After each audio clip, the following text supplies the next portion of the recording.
Well, all right, Yahsinni is in the house. And I'm going to pick up right where I left off, and that's in the Redemption Manual, the PDF version of The Matrix, the first movie, is what I'm going to read today. And maybe The Matrix, the second movie. It depends on how long it is. And so if you like the Wizard of Oz, Matrix, Decoded, that I read in my last video, then surely you can like this one. So let's see. So I need to share my screen. Okay, so let's get it. Let's get it. So this is American's Bulletin, May and June issue of 1999. Matrix, the first movie. This is a movie review by Jack Smith. He's from the Zion Group, Right Way. So to all persons still lodged in the Matrix, that's you. Hopefully not. So the subject is, it's an emergency. The time is now to extract yourself from the Matrix. Your Savior has come for you.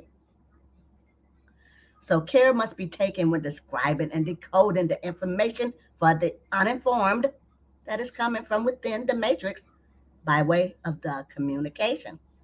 The uninformed cannot be told about the matrix, they must experience it.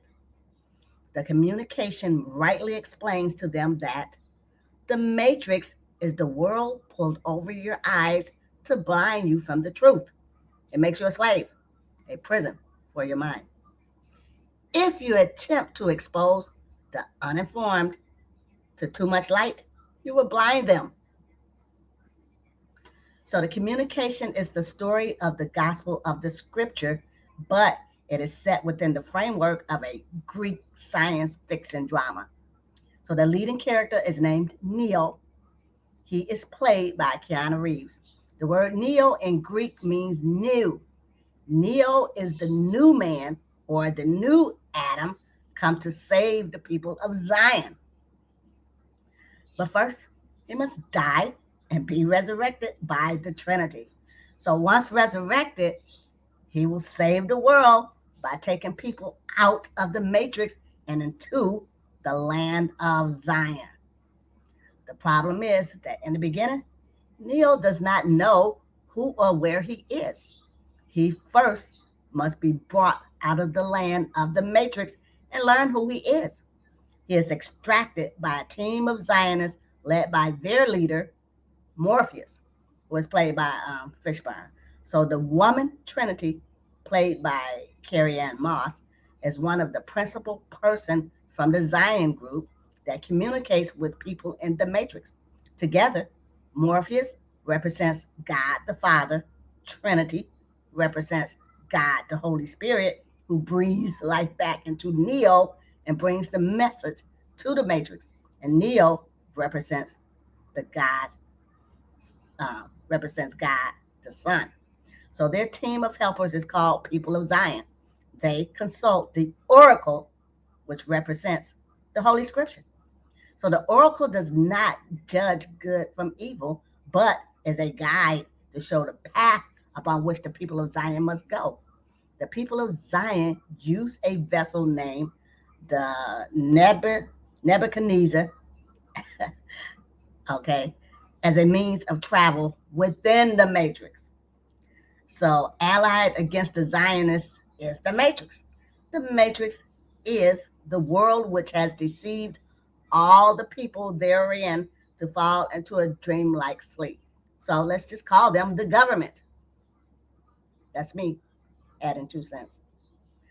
In this condition, the people are warehoused in large storage facilities.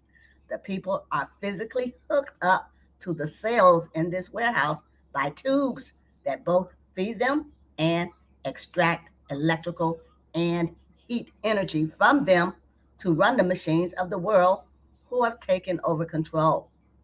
So the tubes also feed the people in the matrix computer generated thoughts programmed into matrix computers.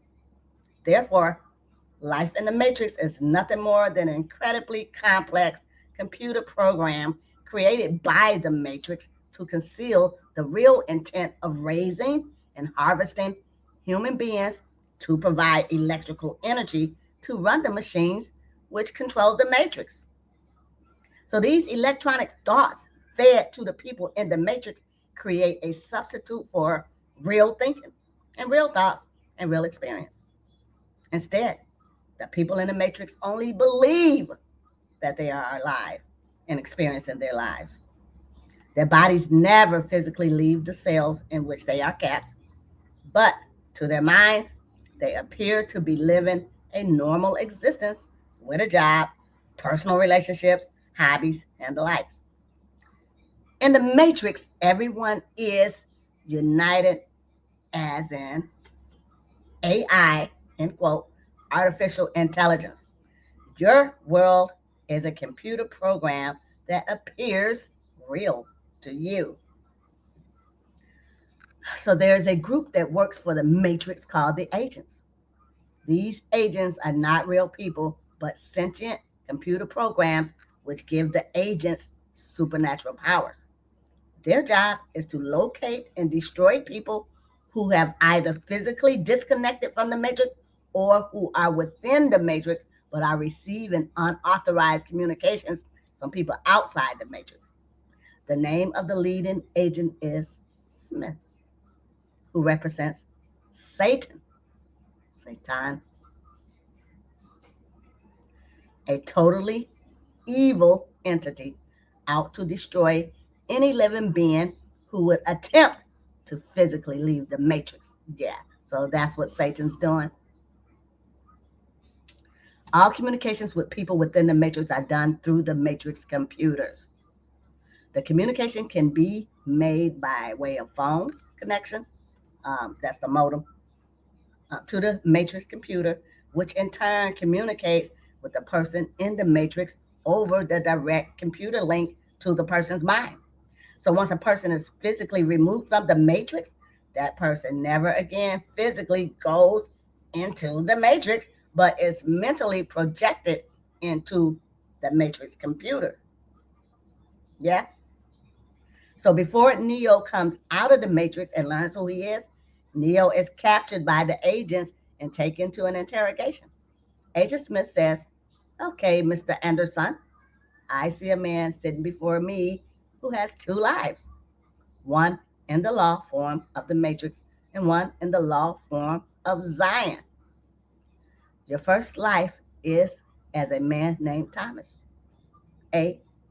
Anderson. In this life, you have a SSN, Social Security number. You pay your taxes. You work as a computer programmer for a software development company. Your second life is a man named Neo.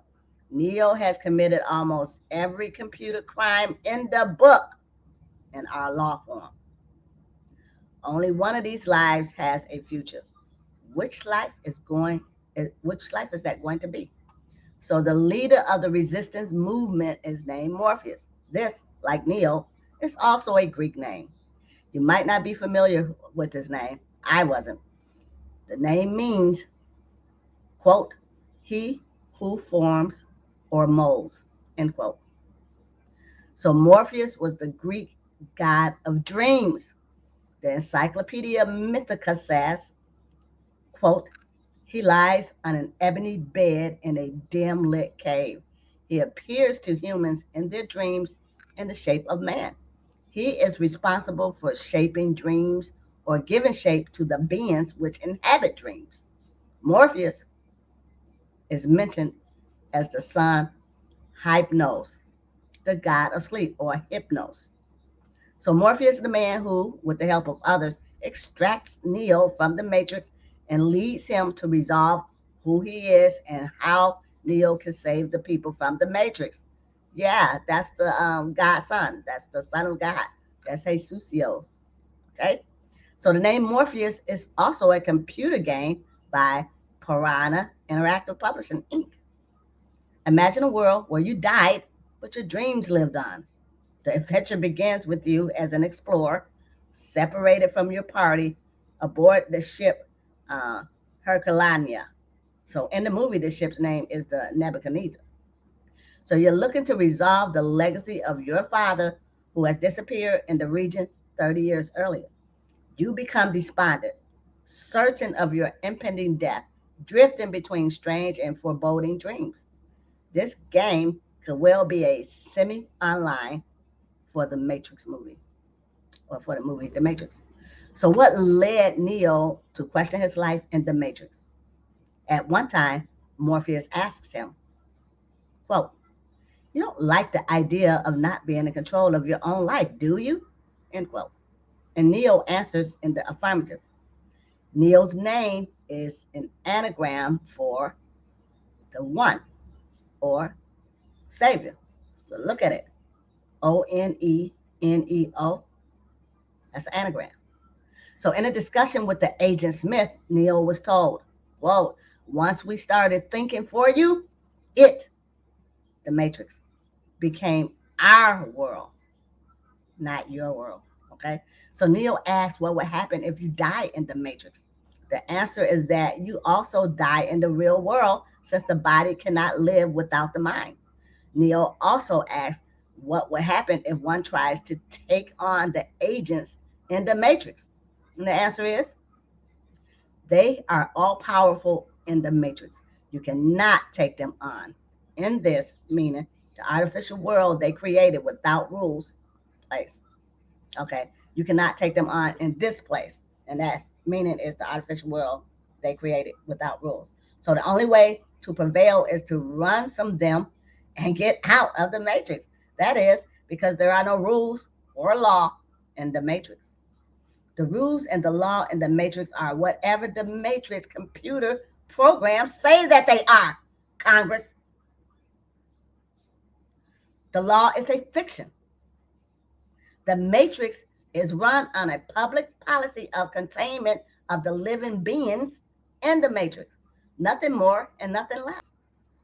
So there are many symbols in the communication. Neo, when mentally extracted from the Matrix, is given the opportunity by the people of Zion to decide whether or not he wants to be physically extracted. Also, he is warned that after being physically extracted, it will be very difficult to return to the Matrix if he changes his mind. Neo is offered a blue pill to take if he wants to mentally go back to the Matrix and be mentally sedated, never again to question the Matrix. He is offered a red pill if he wants to physically come out. The red pill is symbolic of the blood of Christ sacrificed to set man free from the things of this world. This is your last chance. After this, there is no turning back. You take the blue pill, the story ends. You wake up in your bed and believe whatever you want to believe. You take the red pill, you stay in Wonderland, and I show you how deep the rabbit hole goes.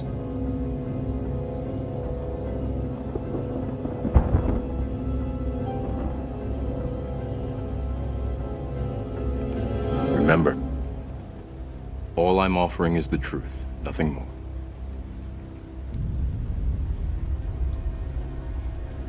The pills also are symbolic of the story of Alice in Wonderland and the song by Gracie Slick. Quote, "One pill makes you larger and one pill makes you small." End quote. And I would sing that to you if I only knew how the song went. But I don't. So I won't. Neo first meets the Zionists at the meeting spot called the Adam Street Bridge.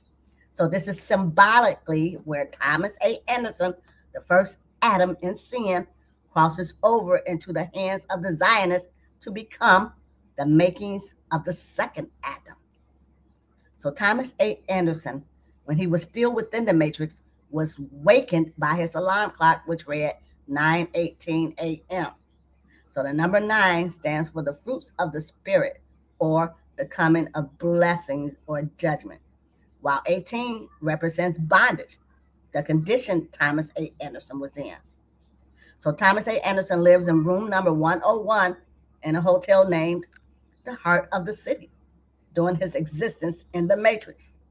So the heart is a metaphor for the physical life of the person or entity. It represents that Thomas A. Anderson was destined to be that life which is to come out of the matrix and give life to the people in the matrix. So room number 101 deals with the numbers 10, equaling fullness of law and responsibility and teachings. And 1 is equal to unity, primacy. Thomas A. Anderson is the one that will apply the natural law to defeat the law of the matrix.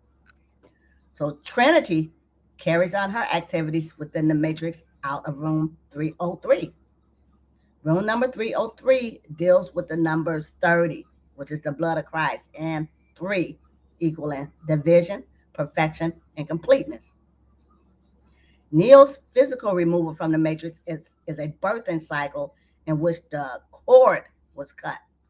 The birthing fluids were present, and the escape afterwards from the pod where the birthing took place was through a pool of water or a baptism into a new life. So there are several other washings or baptisms represented by the waters falling at the Adam Street Bridge, etc.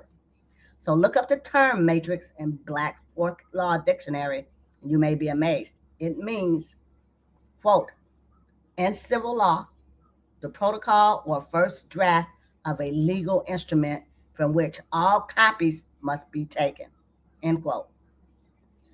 Does this refer to the fact that all copies or all people within the matrix must follow the prime directive of the matrix to work and slave for the matrix? So the definition of matrix ecclesia in Latin is, quote, a mother church. This term was anciently applied to a cathedral in relation to the other churches in the same see, or to a parochial church in relation to the chapels or minor churches attached to it, or dependent on it, end quote. So the communication is trying to tell you that the matrix or, or the world is a mother church preaching a religion based upon an illusion and false sense of being. Did you ever get the impression that life as we know it is backwards? That is why we perceive as reality is the illusion, and what we perceive as illusion is the reality. In the communication, you get the picture from both sides of the mirror, where the matrix is on the illusion side of the mirror and Zion is on the real side of the mirror. So the end of communication is nothing short of jubilant and heroic. Neo makes a phone call to the people of the matrix. He is feeding a direct communication into their mind by way of the computer hookup. Neo tells them, quote, there are no rules. You can do anything that you want to, end quote. The law is done away with in their law form. The Constitution is dead as long as you do not harm the life, liberty, or property of another. That's very, very important, because that is the whole of the law of the land. It's not just Aleister Crowley said that. So Neo invites them to join the Zionists as proof that there is no law in their law form. Neo flies away into the sky as a Superman. After all, if there is no law, there is no gravity in their law form.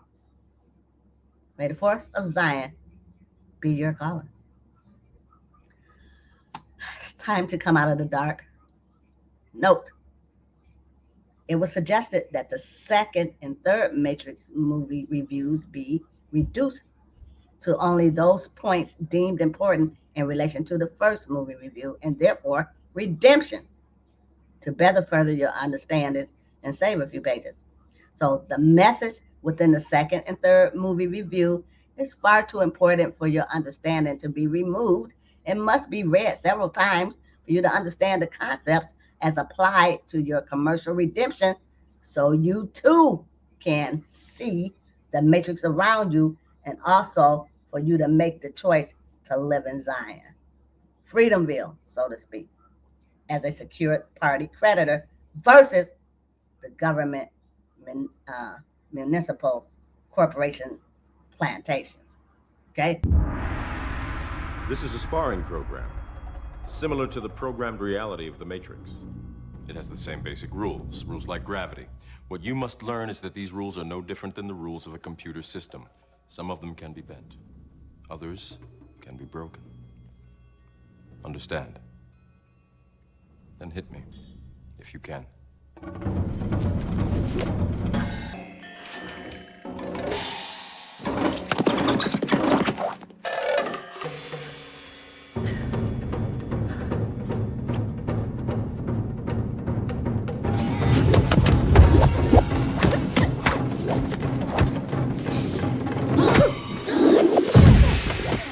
Good. Adaptation, improvisation. On to The Matrix Reloaded, the second movie. And it's a movie review by Jack Smith. So think of a movie as though it were a parable. A parable is a story which parallels real life issues, but it is told in such a manner that the average person will not understand the meaning of the story as it relates to real life.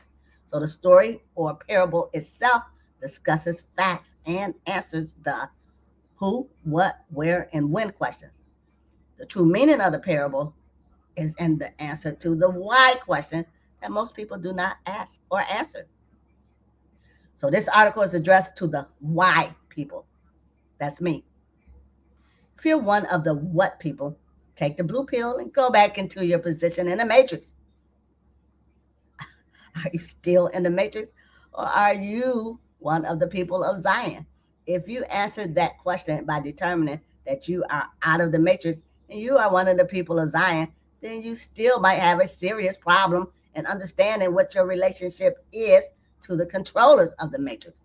You are not an independent, you're not as independent as you might think.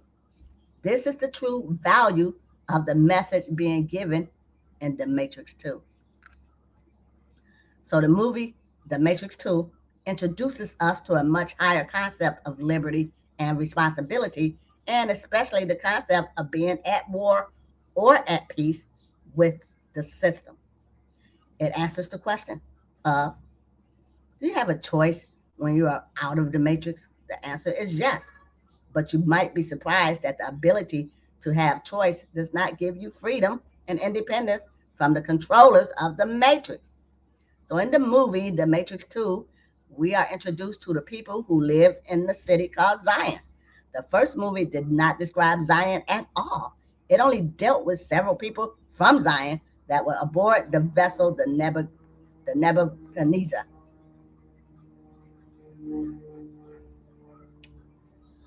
Zion is a city deep in the core of the earth, away from the matrix.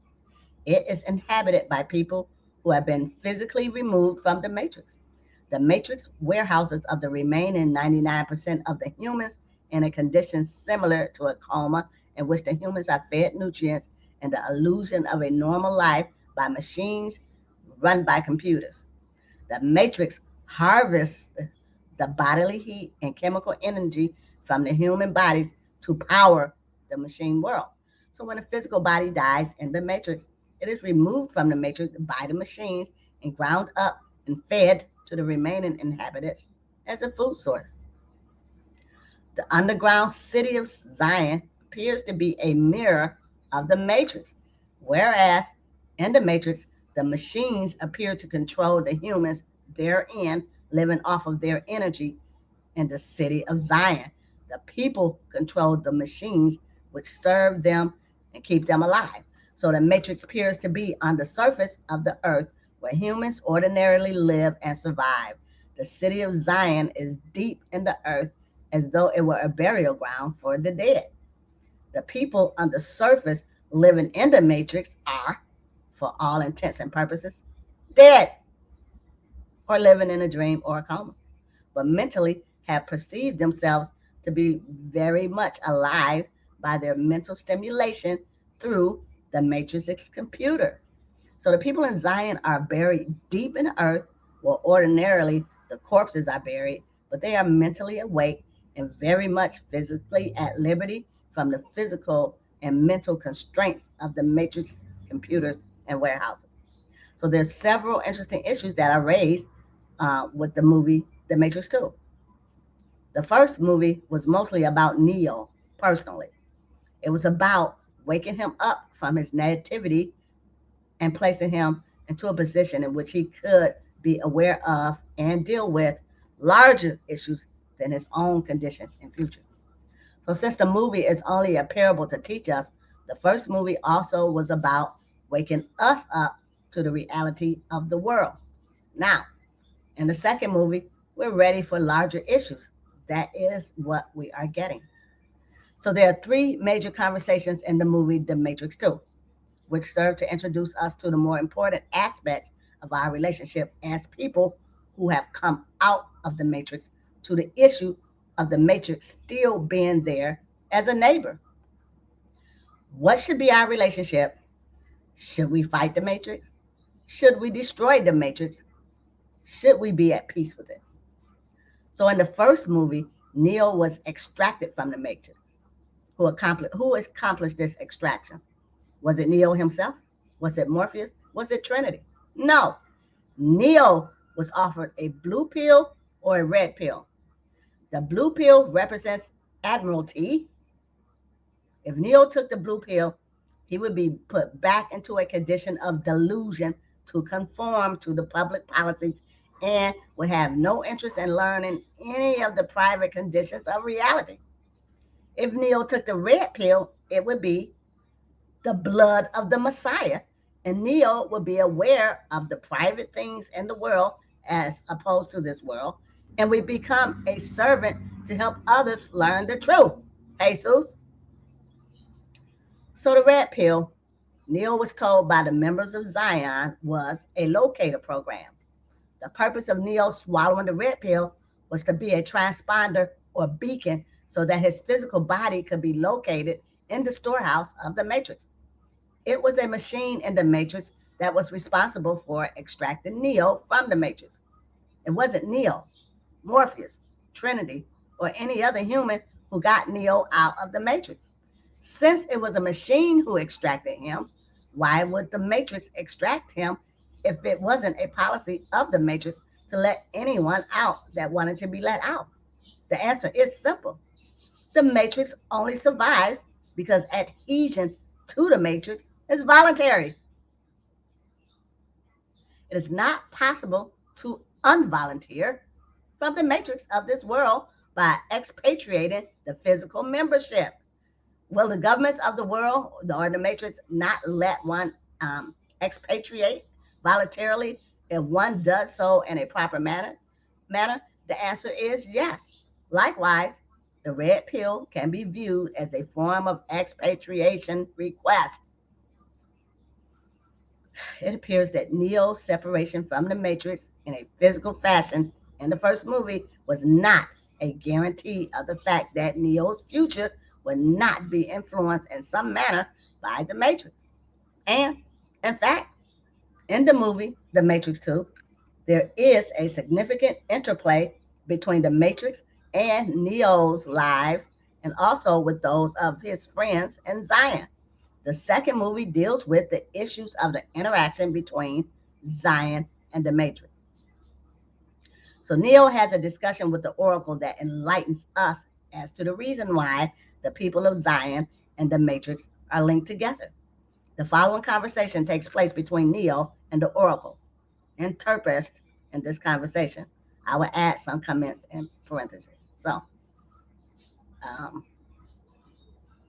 Neo, well, come on, I'm not going to bite you. Oh, no, no, this is the Oracle. Oracle saying this. And you can remember this scene. I think it was like in the kitchen. It was at the Oracle's house. Well, come on, I'm not going to bite you. Come around here and let me have a look at you. My goodness, look at you. You turned out all right, didn't you? How do you feel? You're not sleeping. We will get to that. Why don't you come and have a sit? So, in parentheses, an invitation to sit is a form of a commercial process called the draft. The Oracle was the drawer of the draft. As such, the drawer is the debtor. The drawee, in this case, is Neo.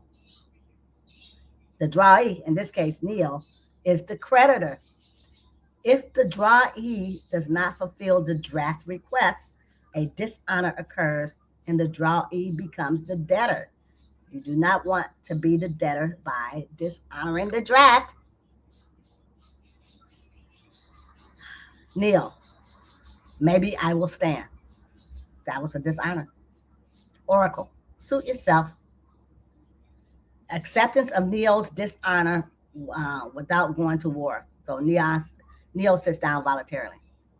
And Neo, I feel like sitting.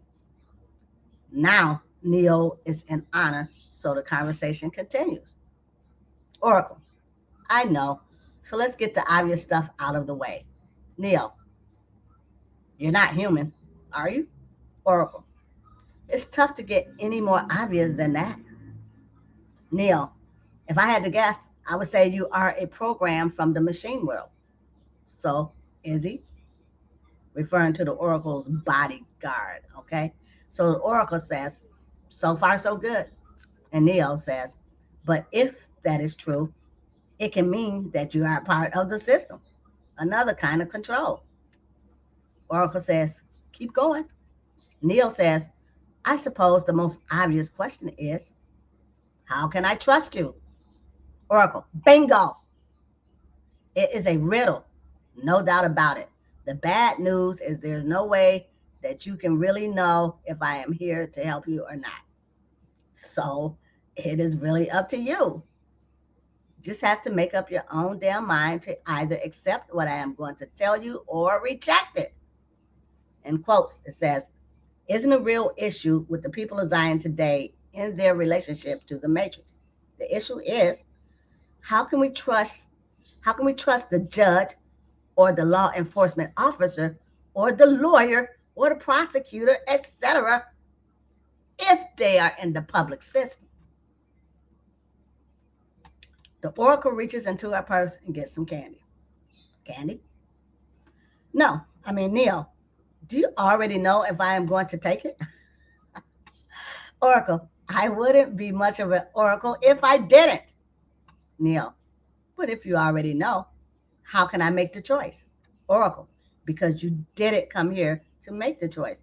You already made it. You're here to try to understand why you made the choice. I thought you would have figured that one out by now. Notice how the issue is going from what questions to why questions. Neil, why are you here? Oracle, same reason. I love candy. Joke. Neil, why help us? Oracle, we're all here to do what we are all here to do. I'm interested in one thing, Neil, the future. And believe me, I know the only way to get there is to gather.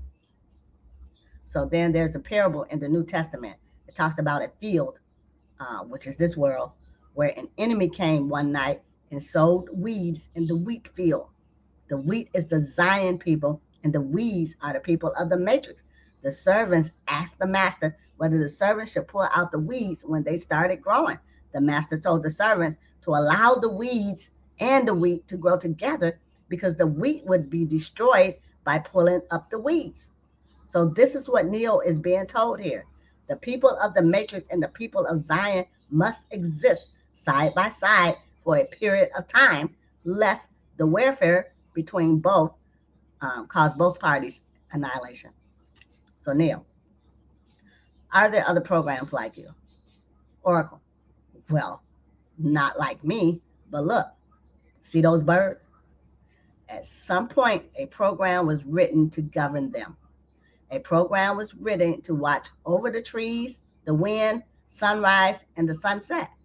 There are programs running all over the place.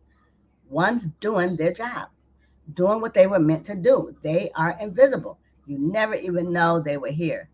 But the other ones, well, you hear about them all the time. Neil, I've never heard of them. Oracle, of course you have. Every time you heard someone say, quote, I've seen a ghost or an angel, end quote. Every story you have ever heard about vampires, werewolves, or aliens is the system assimilating some program that is doing something that they are not supposed to be doing. Neil, programs hacking programs. Why? Again, there's a why question. Oracle. They have their reasons, but usually a program chooses exile when it faces deletion. Neil. Why would a program be deleted? Oracle. Maybe it breaks down. Maybe a better program is created to replace it. It all happens, it happens all the time. And when it does, a program can either choose to hide here or return to the source. Neil, the machine mainframe. Oracle, yes, where the path of the one ends. You've seen it in your dreams, haven't you? The door made of light. What happens when you go through the door? Neil, I see Trinity and something happens. Something bad. She starts to fall, and then I wake up. Oracle, did you see her die? Neil, no. Oracle, you have the sight now. You are looking at the world without time. So time is a commercial entity where there is no commerce involved. Time is irrelevant. In the Tom Hanks movie Castaway, when Tom Hanks was on the island, time was irrelevant. There were no commercial contracts or terms to implement, and which time was a factor. Time in the Garden of Eden was also irrelevant. Neil, then why can't I see what happens? Oracle, we cannot see past the choices we do not understand because we have not yet thought it into existence. Neil, are you saying that I have to choose whether Trinity lives or dies?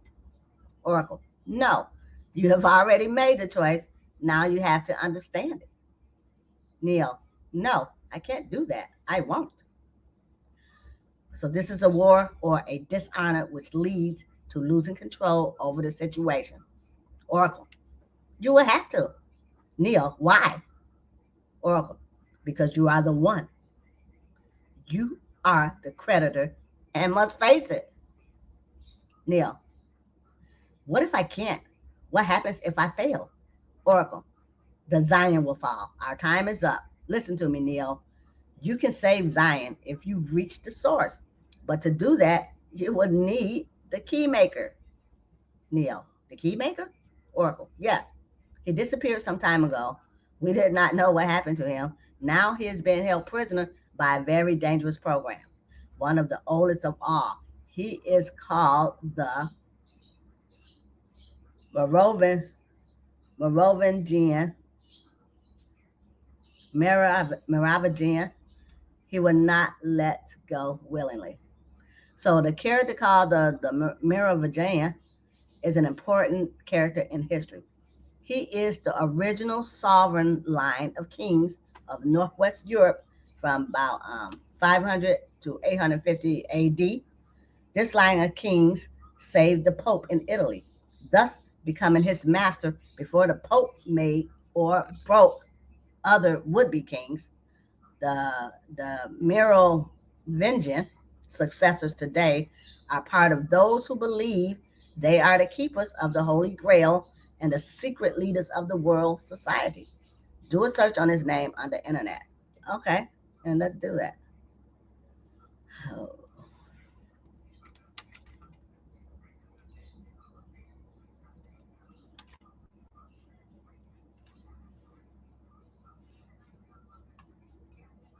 The Merovingian dynasty was the ruling family of the Franks from the middle of the 5th century until 751.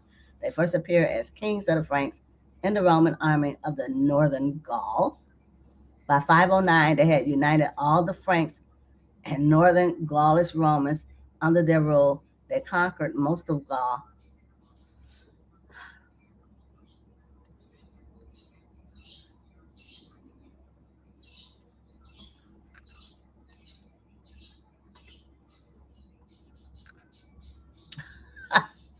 Okay, so you can see here's their kingdoms right here. So they conquered all of this except Alemannia and Bavaria.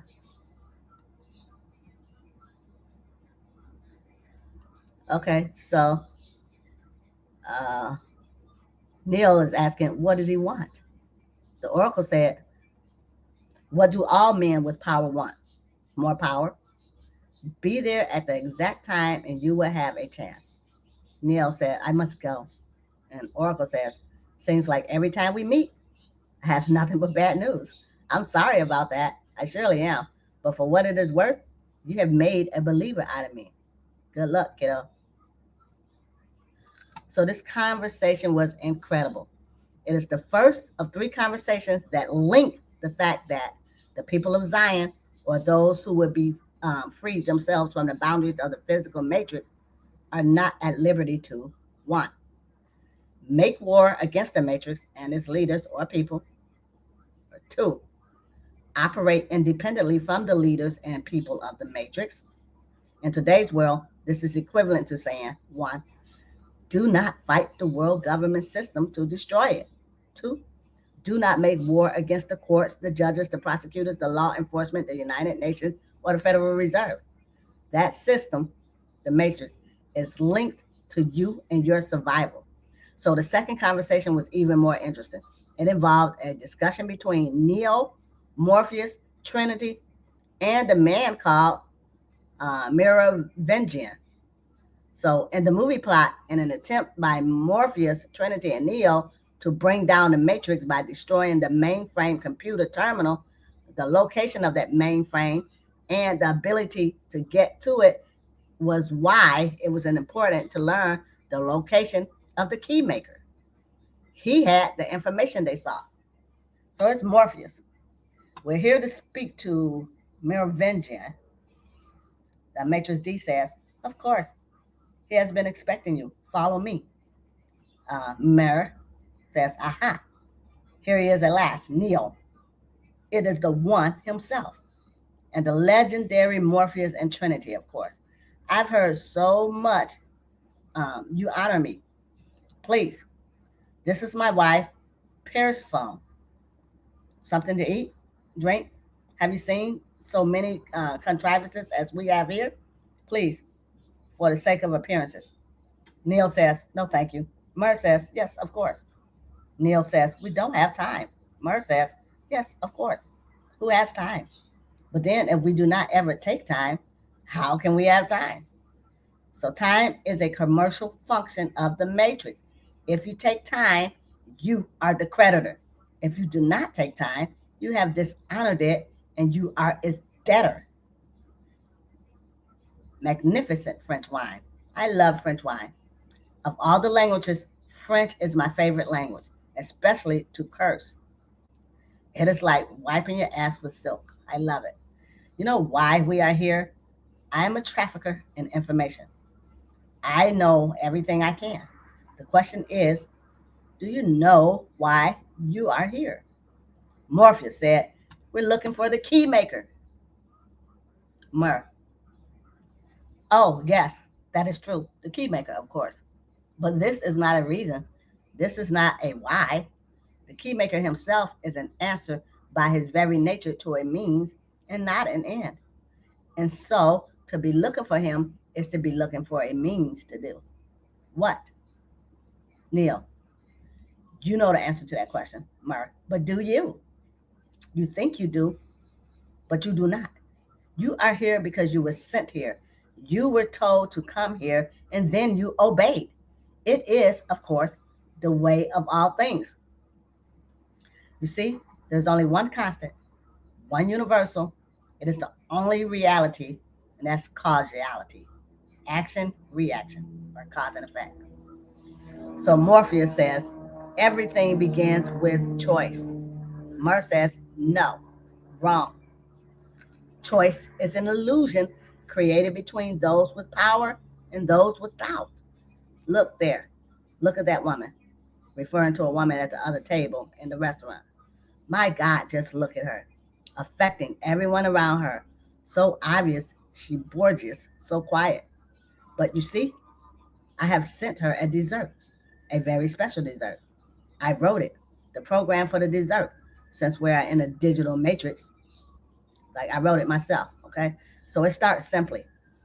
The woman takes a bite out of the dessert, reflecting on its flavor. Each line of the program paints a new fate, just like poetry. Fast, a rush, heat, a heart flutters. You can see it now. Yes, she does not understand why. Is it the wine? No. What is it? What is reason? Soon it does not matter. Soon, the wine and the reason are gone. And all that matters is the feeling itself. This is the nature of the universe. The dessert program contained a substance that would, over time, cause her to leave the table and go to the women's room with a physical uneasiness to resolve. So we struggle against it. We fight to keep from dying. Of course, we pretend to be alive. Beneath is a poised appearance. The truth is really our complete case out of control. So, casualty, there's no escape from it. We are forever slaves to it. Our only hope, our only peace is to understand it. And that is why. So, to understand the why is what separates us from them, you from me. Why is the only real source of power. Without it, you are powerless. And this is how you come to me. Without the why, without any power, another link in the chain. But fear not. Since I have seen how good you are at following orders, I will tell you what to do next. Run back and give the fortune teller this message. Her time is over. Now I have some real business to attend to. The Merovingian desires to follow the pretty lady to the women's restroom. Adio and goodbye. Neil, this isn't over. So non-acceptance of a draft order is equal to dishonor. So Murr says, oh, yes, it is. The key maker is mine, and I see no reason why I should give him up. No reason at all. So there was no cross-commercial consideration of the Merovingian from Neo to make a commercial agreement attractive to the Merovingian. So Per, his wife, Periscope or Paraphone says, where are you going? And Mara says, please, my wife, I have told you, we're all victims of casualty. I drink too much wine. I must take a piss. That's cause and effect. And so he leaves. His bodyguards move to escort Trinity out. So Trinity says, touch me and that hand will never touch anything again. So Trinity, Morpheus, and Neo leave. They get on an elevator to go to the bottom floor of the building. So Neo says, well, that didn't go so well. And Morpheus says, are you sure the Oracle didn't say anything else? Neo says, yes. Trinity goes, are you sure we didn't do something wrong? Neo goes, or didn't do something? Morpheus goes, no. What happened, happened and couldn't have happened in any other way. Neo goes, how do you know? And Morpheus says, we are still alive. So Morpheus understands honor and acceptance. The elevator door opens on another floor as the trio is going down to reveal Paris Phone. She intercedes and promises to deliver what they want. Huh. So twice now, Neo has been told by his entities in the Matrix that the answer to the question why is the only important issue that needs to be dealt with. The Oracle told him that the what has already been decided in his life. The Oracle told him if he does not understand the why, he would not be able to see beyond the what issue that he does not know why about. So Merovingian also tells them that without knowing why events occur, there is no hope to be in control. But being in control means that commercially you are a creditor. So not knowing why makes one a debtor in commercial affairs. So as a debtor, one cannot be in control and cannot win. If that if that is what one is hoping to achieve in terms of commercial or military democracy or victory. Okay, so Neo, Morpheus, and Trinity wrongly thought that the issue was choice. Doesn't Babylon tell us that we should be fighting for women's choice or rights? The Merovingian rightly told Neo that choice is an act of a debtor and reacting to the possible consequences of being the debtor. It's an illusion. A person with a mortgage on his house has a choice. He can either pay his monthly mortgage payment to the bank or he can choose not to pay the monthly mortgage payment. He will also be subject to the duties or obligations that the choice he makes saddles with him. The issue is never in achieving the ability to make a choice in life. The issue is being in control of one's options as a creditor of the commercial agreements so that one's duties are established by one's own desire to voluntarily serve your fellow man instead of being a slave to your fellow man. So Neo finally gets the information from the key maker so that he can reach the mainframe computer to shut it down and save this world. When he arrives at the room outside the mainframe shutoff, he meets another character in the Matrix called Architect. The third quotation from the second movie follows between the Architect and Neo. It is the most revealing of all of the discussions. So the Architect says, "Hello, Neo." And Neo says, "Who are you?" The Architect says, "I am the architect. I created the matrix. I've been waiting for you. You have many questions. And though the process has altered your consciousness, you remain irrevocably human. Ergo, some of my answers you will understand and some you will not. Accordingly, while your first question may be the most pertinent, it is also the most irrelevant." Neo says, "Why am I here?" Notice how Neo has learned to ask the important why questions now. Architect says, "Your life is the sum of a remainder of an unbalanced quotation inherent in the programming of the matrix. You are eventually an anomaly, which, in spite of my sincerest efforts, I've been unable to eliminate from what is otherwise a harmony of mathematical precision. While it remains a burden assiduously avoided, it is not unexpected and thus not beyond a measure of control, which has led you inexorably here." So the Matrix, like any military de facto government predicted on some continuous warfare, needs to have a protagonist and an antagonist to survive. For example, there needs to be enemies in the Matrix system. And Neo was one of the enemies set up in the system, along with other inhabitants of Zion, to structure the system to make it possible to have continuous warfare so the system works in its de facto capacity. His rebellion is a programming anomaly. In other words, it does not appear to be the norm established for the bulk of the system, but his rebellion is not outside the ultimate control of the matrix master program. Why this is necessary to the de facto structure of the current matrix design, it seems to escape the master designer as to why a de jure system would not suffice. Notice also that the architect uses sophisticated Greek style rhetoric to attempt to confuse Neo and intimidate him so that the architect will not have to answer Neo's question. "Neo, you've not, you've not answered my question." The architect says, "Quite right. Interesting. That was quicker than the others." "Neo, others? How many?" Architect, "The matrix is older than you know. I prefer counting from the emergence of one integral anomaly or one rebellion in history to the emergence of the next, in which case this is the sixth version."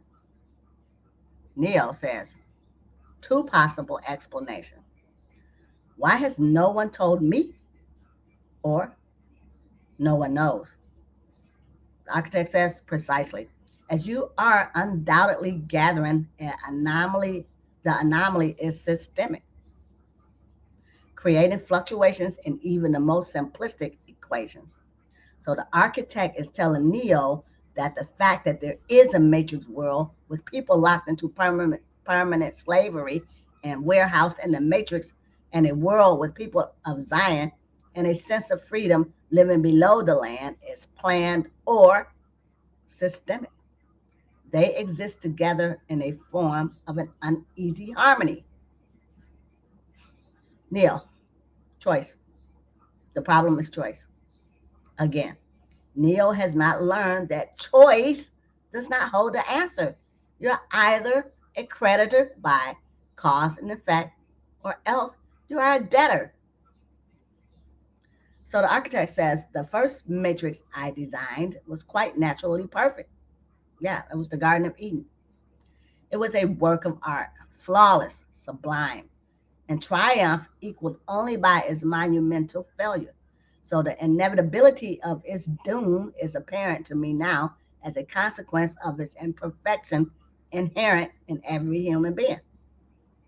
So the desire to be in control of one's life for gain or commerce instead of for service. This creates an ongoing warfare that brings the fall of government from a republic to a democracy, a militarily controlled warfare. And so I redesigned it based on your history to more accurately reflect the varied and grotesqueries of your nature. However, I was again frustrated by failure. I've since come to understand that the answer eluded me because it required a lesser mind, or perhaps a mindless bound by the parameters of perfection. So a mind that does not assume good in men, but rather assumes evil in men, a mind that does not look for peace, but one that looks for continual warfare. So the answer was stumbled on by another, an intuitive program initially created to investigate certain aspects of the human psyche. So if I am the father of the matrix, she will undoubtedly be its mother. Neo says, the oracle? The architect says, please, as I was saying, she stumbled upon a solution whereby nearly 99% of all subjects accepted the program. Control, that was the control, as long as they were given a choice. Even if they, even if they were only aware of the choice at the conscious level. For example, an opportunity to presume they could elect or vote or choose in an action. While this answer functioned, it was obviously fundamentally flawed. What about the 1% of the subjects who did not receive the programming, thus creating the otherwise contradictory systemic anomaly that, if left unchecked, might threaten the system itself? Ergo, those that refuse the program or apparent control, while a minority, if unchecked, will constitute an escalating probability of disaster. That's a rebellion that will destroy the ultimate control of the matrix by the machines. So Neo said, this is about Zion. The architect says, you are here because Zion is about to be destroyed. Zion is the people who have come out of the matrix, but they have not left commerce. They still are not about service. They just want to be in control of their own lives for personal gain and profit. They call this control choice. But choice is not control because they have not gotten back to the natural law that says that if one chooses to fight his brother, he cannot live in freedom and liberty. It's Zion's every living inhabitant terminated. It's every living inhabitant terminated in Zion. Its entire existence eradicated. Neil says, bullshit. Non-acceptance of the information presented to Neo by draft from the architect. This is another designer. So the architect says, denial is the most predictable of all human responses. But rest assured, this will be the sixth time we have destroyed it, and we have become exceedingly efficient at it. Note, in the book of Daniel, there's a discussion about a dream that Nebuchadnezzar is having involving a beast. The beast represents empires established on earth. In one of the dreams, there were six worldly empires represented. So, some that were, some that are, and some that will be. Since these empires are time dependent, they are commercial empires. The six empires represent Egypt, Assyria, Babylon, and Medes, and Persians, Greece, and Rome. So each new empire was established and overthrown in history in order to perfect commerce. Each succeeded empire became more efficient in its quest for commercial profits, earnings, taxation, and control. Slaves overthrew masters, not to serve their brothers, but to themselves become the new masters. It was all about getting more of the choices for themselves, never about serving their brothers. So the architect says the function of the one is now to return to the source, allowing a temporary dissemination of the code you carry, reinserting the prime program. For example, we will restart the matrix with a new history and use your DNA to perfect a more perfect or a more intelligent and masterful gene pool for the slaves.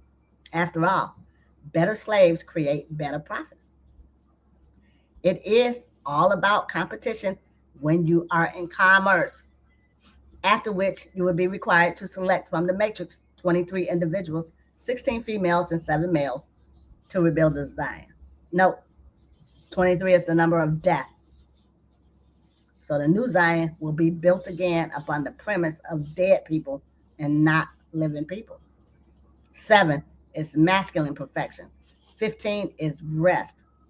The new people will restart a new Zion or a new nemesis for the new matrix. So the programmers of the matrix need to restart an enemy before their system to work to maintain continuous warfare. I hope y'all listening to all of this. This is a blueprint to what's going on. So failure to comply with the process will result in a cataclysmic system crash, killing everyone connected to the matrix, which, coupled with the extermination of Zion, will ultimately result in the extinction of the entire human race. Neil, you won't let that happen. You can't. You need human beings to survive. Again, Neo is fighting the system as though there is a choice that will save the day. This dishonor only shows that Neo still does not understand the why. So the architect says, there are levels of survival we are prepared to accept. However, the relevant issue is whether or not you are ready to accept responsibility for the death of every human being in this world. Note how Neo is the creditor with the capacity to maintain or destroy the whole world. This power does not rest in the hands of those who control the matrix. They are honorable. This interesting in reading, Tis interested in reading your reactions. So seeing the expression on Neo's face. Your 5 predecessors were, by design, based on a similar prediction, contingent affirmation that was meant to create a profound attachment to the rest of your species, facilitating the function of the one. While the others experience this in a very general way, your experience is far more specific. Vis a vis love. So love is an emotion that, when properly invoked, results in serving mankind and not in commercial actions that are warlike and killing your brother, such as Cain's action in Genesis 4. So the architect is noting that Neo's rebellion or protest is significantly oriented on a different plane than the rebellion or protest of the previous 6 empires. This is an omen of things to come and possibly resolving the war in the third Matrix movie. So Neo goes, Trinity. And the architect says, Apropos. She entered the Matrix to save your life at the cost of her own. So Neo had gotten Trinity to promise not to enter the Matrix. It was too dangerous for her, according to a dream where Neo had prophesied the possible death of Trinity if she entered the Matrix. So Trinity chose to enter the Matrix when she had knowledge that Neo and Morpheus' lives were in danger. Neo goes, no. The architect says, which brings me at last to the moment of truth where a fundamental flaw is ultimately expressed and an anomaly revealed as both beginning and end. So the 1% who appeared not to be in control by the matrix were really in control of the matrix and carry out the process of killing the old system to restart the new system. As the Who sang, out with the old boss, in with the new, same as the old boss. So the Zion people are given only choice. And this choice does not give them the capacity to do anything which will ultimately destroy the matrix. So there are two doors: the door to your right, which is the private world, and it leads to the source and salvation of Zion, where the matrix mainframe computer can be shut down. The door to your left is the public world, and it leads back to the matrix. To her, Trinity, and to the end of your species, where Zion will be defeated by the machines.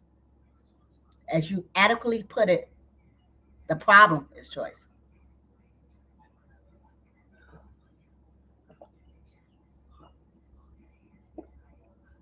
Mm. But we already know what you're going to do, don't we? Already, I can see the chain of reaction, the chemical precursors that signal the onset of an emotion designed specifically to overwhelm logic and reason. An emotion that is already blinding you from the simple and obvious truth: she is going to die. But the architect has already admitted he is fallible. He has been wrong in the past. And there is nothing you can do to stop it. Hope is quintessential human delusion, simultaneously the source of your greatest strength and your greatest weakness. If I live, you should hope that we will not meet again. That's what Neil said.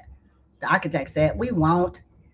And Neil leaves by the left door back into the matrix to attempt to save Trinity from her certain death.